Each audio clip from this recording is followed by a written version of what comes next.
The Koine Greek New Testament word translated regeneration is palingenesia. The word literally means new birth. Palingenesia is only used twice in the New Testament. First in the Gospel according to Matthew, and the second is found in Paul's letter to Titus. In the regeneration, when the Son of Man shall sit in the throne of his glory. Regeneration is a rebirth and process of change, which begins with confession of faith in Jesus and personal modification of self, not some mysterious nullification of the consequences of sin as the modern-day definition implies. The adversary has taken the gospel of regeneration and changed it to one of grace and atonement in order to maintain his power over people who fear death, with an exuberant promise of continuation based on a faith in an irrational expectation of life continuity. Psychology explains this type of expectation as the Dunning-Kruger effect. The psychology that promotes this effect is the implementation of a system that denies knowledge, instills overconfidence in authority, and diminishing of one's own ability to think. The following quote is from a letter written by Paul to one of his disciples, Titus. "Not by works of righteousness which we have done, but according to his mercy he saved us, by the washing of regeneration and renewing of the Holy Spirit." Titus 3:5. Notice the contrast in this verse compared to how Jesus spoke of the regeneration as a culmination of events. Paul's use of the word claims an instant result of change from being baptized. However, Jesus speaks about people who are like whitewashed tombs, who outwardly appear clean, but within are full of dead bones and uncleanness. If you're attracted to the glossy cover of a book, you might just pick it up with confidence that it's going to be an extraordinary read. However, you could be setting yourself up for disappointment. You can't always judge the quality of something just by observing the superficial attractiveness of it. The false gospel presentation of atonement has a radical promise of secured salvation without merit. That promise is like a deep breath of air to someone gasping for life. But if that air is toxic, the promise is meaningless.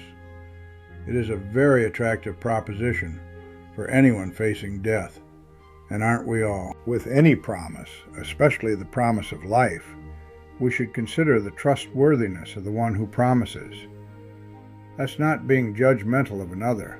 It's just being analytical toward your own personal security. In my quest to find truths about God and Jesus' gospel message, I have leaned heavily on the concept of constructs and the prime principle, which I have devoted an entire chapter explaining. I don't believe the saved by grace, no works required gospel message of Paul, mainly because Paul boldly claims that his God is the God of the Jews, Yahweh, and that Jesus is that God in the flesh. To truly understand his conclusion on this matter, you have to apply the prime principle and simply tune in to what Jesus has said.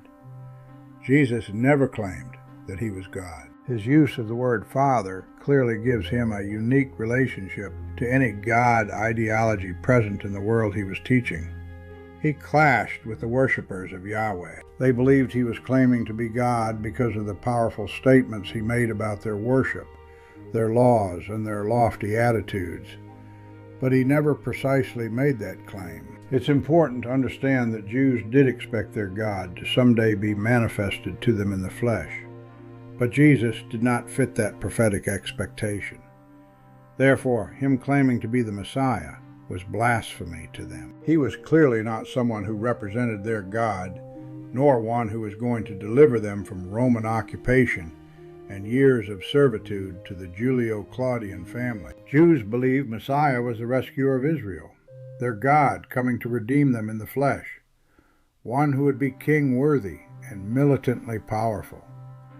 So in their minds, he was only pretending to be God. Their final judgment on him was to convince the Roman authority that he was trying to dismantle the power structure of Judean law, and also that of the powerful Roman law. They wanted him dead. Saul, later to be called Paul, took pride in his Jewish beliefs and was heavily involved in the temple service.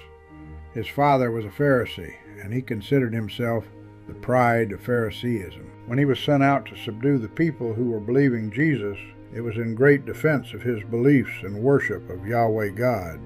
He was simply defending the power structure. If you give Jesus the attention he deserves, you know he constantly railed against the power structures. He always taught that proper leadership was a service and not a right of authority and privilege. But what of Yahweh himself? He knows what Jesus is.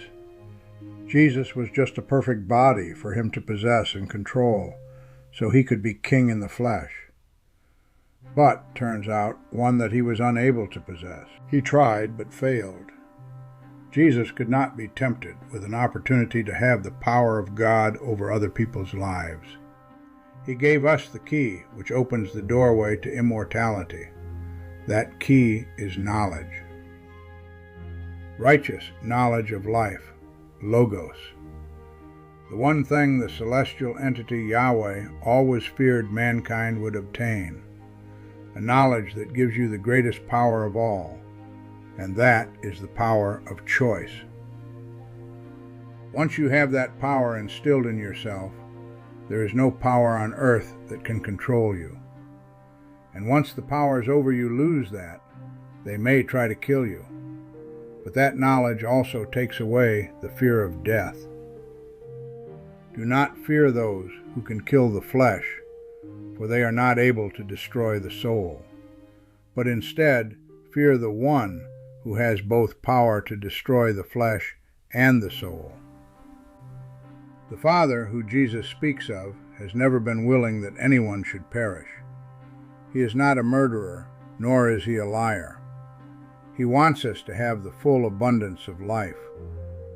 The first Father is the source of life. If you love life more than the source, it will not sustain your life. That includes any life you hold in adoration or the love of self. The God Yahweh is just another life form in the universe. Very powerful indeed if you give that power to him. Yahweh has tried to undermine the knowledge Jesus left us by redefining salvation. He has taken that memory and convinced Paul that Jesus was indeed the Judaic Messiah. Paul, it is I, Jesus. You will be a powerful witness for me.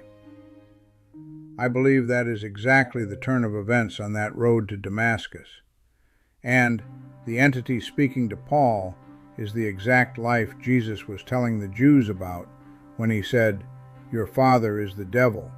He is a liar, the father of lies, and a murderer."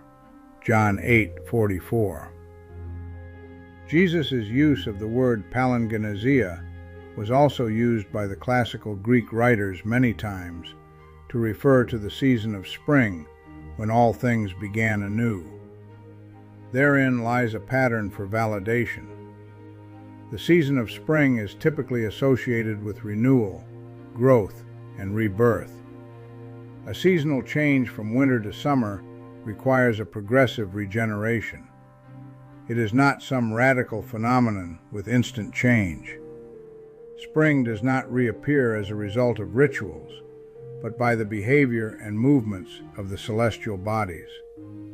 Understanding this, we can build a construct of the renewal of mankind by behavioral alignment with Jesus' teaching, which brings us from the harsh winter of degeneration to a regenerational spring of life through a process of disciplined order, not by ritualistic invocations and radical change. Therefore, according to the deceptive gospel, we are to believe that regeneration is a mysterious and supernatural ritual. This definition conforms to the saved by grace through faith doctrine. Forgiveness does not justify continuing to do horrible things. It simply means that the person has a quality of grace to give someone another chance to do right. Most wrongs are simply the product of bad habits. It requires personal commitment. The modern biblical definition of grace, which conveys the meaning of unmerited favor, is a change from its original meaning. Charis is the Greek word, which has been translated into English as grace. The grace of the first father involves qualities like kindness and love, but these are not quantitative works of God. They refer to his quality of character, qualities of character that imbue us with the knowledge for change. If all Jesus had to do was be murdered, why did he spend 3 years teaching new behaviors of life? He came into this world to give us the truth, knowing that it would cause the adversary to hunt him down and murder him. When he said, "It is finished," while nailed to the execution stake, he was distinctly referring to those years he spent teaching, and not acknowledging that he had struggled for 3 years to finally get the opportunity to die, as if that were his intended purpose. I'm pretty sure he could have accomplished that in a few hours. Isn't it obvious that this is a lie, and his very actions prove that his main objective here was to teach us how to worship true God through everyday interactions with others and personal choices of behavior? If what he said, "It is finished," had any reference to his death at all, I'm sure it meant that he came knowing it would happen, and the adversary finally got him. But only after his delivery of the Father's will for all mankind was finished. I invite you to read my book, Regeneration, for a full disclosure of the true gospel message. Thank you for listening, and remember to subscribe for more insights into the living Word.